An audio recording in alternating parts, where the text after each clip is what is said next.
This kid literally plays the most realistic CSGO, but the players are actually real people, and they are dying in real life.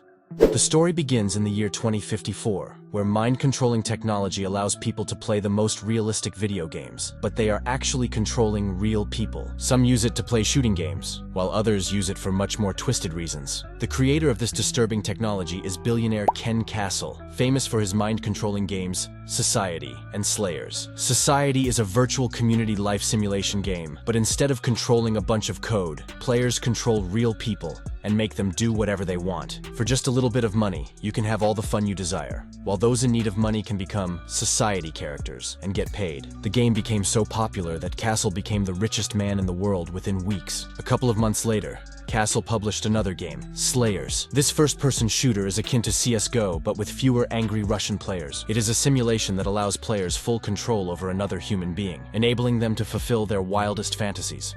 In front of a worldwide audience, the game uses real inmates as characters, who are offered a chance to participate as an alternative to their death sentences. The convicts who survive 30 battlegrounds will gain freedom, but no one has ever achieved this. Kable is the crowd's favorite because he managed to survive 26 matches. No one else has lasted more than 10 before him. He is controlled by Simon, a young boy from a wealthy family. The two have managed to win every match against all odds. The game's advertisements are everywhere, showing that Kable only has 4 matches left to gain his freedom. Despite being a criminal, people really like him. One of the matches is currently live. Kable faces off against other players in intense gunfire, with each player earning points for saving teammates and killing members of the enemy team. There are also other characters performing random tasks like cleaning and sweeping the floor. These individuals are not controlled by anyone and are not even aware of the danger around them. They act just like NPCs. Kable manages to slaughter everyone during the fight. Meanwhile, Ken Castle is being interviewed by popular TV host Gina Parker. Castle reveals that he invented self-replicating nanites that replace brain tissue, allowing humans to control other humans and see through their eyes. Castle mentions that while Society provides income for many people, Slayers focuses more on entertainment. The inmates never earn a penny, but money from live streams is donated to prisons and other public infrastructure. That's why the US government has given him full support. Gina asks him about the people doing random jobs in the middle of the battlefield. They are sent onto the battlefield with pre-programmed actions and are not controlled by anyone, nor can they control their own bodies. If someone is shooting at them,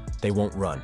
Even though they only need to survive one game to gain freedom, no one has ever succeeded. In the middle of the interview, an activist organization named Humans hacks into the show's system. A man calling himself Human's brother claims that Castle's technology will one day control every person on the planet. However, before he can reveal everything, Castle's team finds the source and blocks him out. Meanwhile, in the prison, Kable sits alone while watching other inmates play basketball. He thinks about his family, but is soon interrupted by another inmate named Freak. He wonders how Kable managed to survive 27 matches, and also how someone like him ended up in prison. Kable doesn't reply, but is instead transported back to a flashback of a man bleeding to death in a confined room. Back in his cell, a woman throws him a picture of his wife and daughter, and asks him to sign an autograph for her son David, who is a big fan. As he approaches to sign the paper, she takes a blood sample and runs away. Elsewhere, Kable's wife, Angie, works as a character in Society. She is controlled by an obese man named George, who makes her talk to a man with a pig nose. The man starts touching Angie, but she remains focused on her husband's picture on a large wall. Suddenly, Human's brother hacks into the Society system, causing Piggy to become enraged. Meanwhile, players are taken to the battlefield,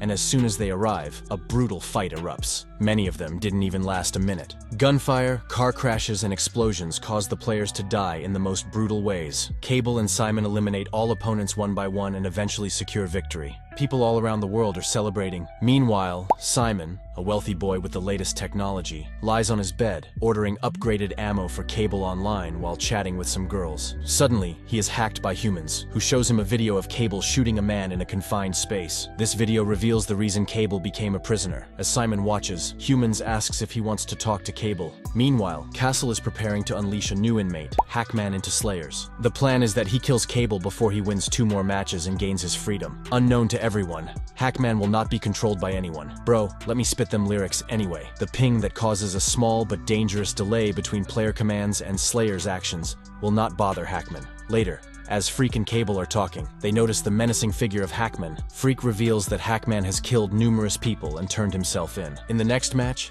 Kable is stunned to find that Simon is able to talk to him. Normally, players can't communicate with characters, but humans' hack into the system has made this possible. As the battle starts, Simon uses the live stream to his advantage, guiding Kable while he dodges gunfire and shoots his opponents. Kable notices that his friend Freak has been caught in crossfire. This dude will not respawn again anytime soon. As Kable searches the perimeter, Hackman attacks him savagely from behind. Just before finishing Kable off, the game's timer runs out, much to Simon's relief. Meanwhile, Angie is seeking custody of her daughter, who has been adopted by a wealthy family. However, a worker denies her application, citing her job in society and her husband's criminal status as reasons that do not guarantee her safety. Elsewhere, as Simon is upgrading Kable's armor, he is once again hacked by humans. They reveal that with only 2 games left for Kable, Castle is planning to kill him, so they urge Simon to get Kable out immediately. They insist Simon give Kable full control to avoid the issues caused by the ping. After much hesitation, Simon agrees. Back at the prison, Kable is contacted by the same woman from before. She informs him that Simon will relinquish control during the final battle, and if he wants to see his family, he needs to escape. Kable agrees, but requests that she bring him some vodka to help him get drunk. When the final battle begins, Kable suits up in a bulletproof vest. He finds the bottle of vodka in his suit and drinks it in one go. On the battleground, Kable gets heavily drunk and stumbles around like me on a Friday night. Simon tells him to get on his feet if he wants to stay alive. Kable heads to the garage, forces himself to vomit into a gas tank, and then urinates in it. Thanks to the ethanol in the vodka, he is now able to start the truck. Just before driving away, Hackman jumps onto the truck and attacks Kable. After a fierce struggle, Kable slams Hackman against a pillar. On the way, a couple of guards chase him, but Kable manages to get rid of them, causing their vehicles to crash. He finally exits the Slayer's perimeter. Suddenly, a missile lands nearby, throwing Kable from the truck. Meanwhile, the live stream has stopped, and the audience believes Kable is dead. That evening, Kable arrives at his apartment but can't find his wife. A woman from the Humans group approaches him and introduces herself as Trace. She is the woman who contacted him in prison. She takes him to the Humans base, where Humans' brother explains that they took his blood to crack the nano code, which is why Simon was able to communicate with him. He also reveals that Castle would not have set him free even if he won the last match, so they helped him escape. They want Kable to help them bring down Castle before they all become his slaves. Initially, Kable is not interested, but when they inform him that his wife works in society, he immediately agrees to help. Meanwhile, the escape plan didn't go well for Simon. He is labeled a cheater, his gaming account is locked, and the FBI is now investigating him for assisting Kable's escape. Inside society, Angie is being harassed by a man in a hotel room, who forces her to bend down.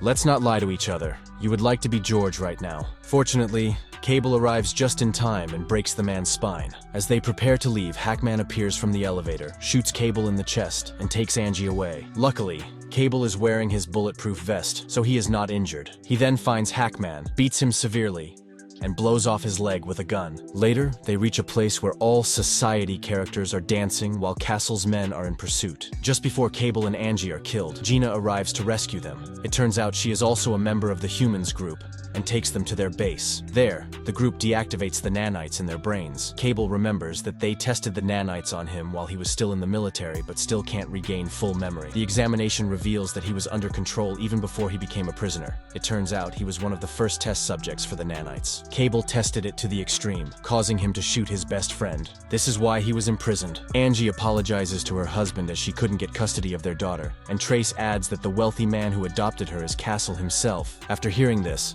enraged Kable wants to finish Castle once and for all. That night, he breaks into Castle's mansion and finds his daughter, but he can't reach her because it's just a projection on the wall. Then he finds Castle, who shows him his recent invention. He can now control several people at the same time. Castle attacks Kable, but he manages to fight them all off. Castle then reveals that while he was looking for Kable, his men found the Humans base and killed them all. He also reveals that 99% of his brain has been replaced with nanites, allowing him to control everyone around him. He says that in 6 months, he will release airborne nanites that will infect the entire United States, and he will control everyone, making them all subscribe to movie addiction. Castle then takes control of Hackman and attacks Kable with a knife, but Kable manages to snap Hackman's neck, killing him instantly.